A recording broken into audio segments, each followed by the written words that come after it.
வணக்கம். 30 வருஷத்துக்கு முன்னாடி நம்ம இந்தியாவில் எவ்வளோ ஹாஸ்பிட்டல்ஸ் இருந்துச்சு, இப்போ எவ்வளோ ஹாஸ்பிட்டல்ஸ் இருக்குது?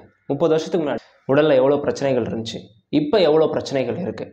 இவ்வளோ உடல் உபாதைகள் உருவானதுக்கு ஒன் ஆஃப் த ரீசனாக நான் எதை கருதுறேன் அப்படின்னு பார்த்தீங்கன்னா டாய்லெட் தாங்க. வாக்கர் எப்போ யூஸ் பண்ணுவோம்? உங்களுக்கு ஃப்ராக்சர் ஆனாலோ அல்லது ஏதாச்சும் பேரலைசிஸ் இருந்தாலோ சம்திங் ஏதாவது இன்ஜுரி இருந்தாலோ தான் வாக்கர் யூஸ் பண்ணுவீங்க. ஸ்டிக்கும் அதே மாதிரி தான். உங்களால் எதாவது முடியல அப்படின்னா தான் ஸ்டிக்ஸ் யூஸ் பண்ணி வாக் பண்ணி போவீங்க.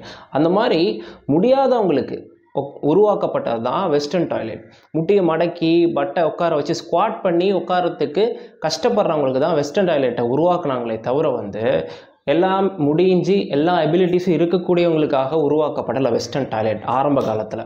ஓகே, அதுக்கப்புறம் அது காலப்போக்கில் வெஸ்டர்ன் டாய்லெட் இப்போ எங்கே பார்த்தாலும் இருக்குது. இப்போ என்ன பிரச்சனைனா, எல்லா எபிலிட்டிஸும் இருக்கிறவங்களும் இந்தியன் டாய்லெட்டுக்கு பதிலாக வெஸ்டர்ன் டாய்லெட் யூஸ் பண்ணி அவங்களுடைய எபிலிட்டிஸை கம்மி பண்ணுறாங்க. இதனால் அவங்களுடைய மொபிலிட்டி, மசில் பார் எல்லாமே கம்மியாக. இதில் வரக்கூடிய மிக மிக முக்கியமான பிரச்சனைகள்லாம் என்னென்னு பார்த்தீங்கன்னா ankle pain, knee pain, back pain, hip joint pain, neck pain, constipation, colon cancer, indigestion. So இந்த மாதிரி எக்கச்சக்கமான ப்ராப்ளம்ஸ் ஸோ சீக்கிரமாக வெஸ்டர்ன் டாய்லெட்லேருந்து இந்தியன் டாய்லெட்டுக்கு மாறுங்க. Okay, thank you.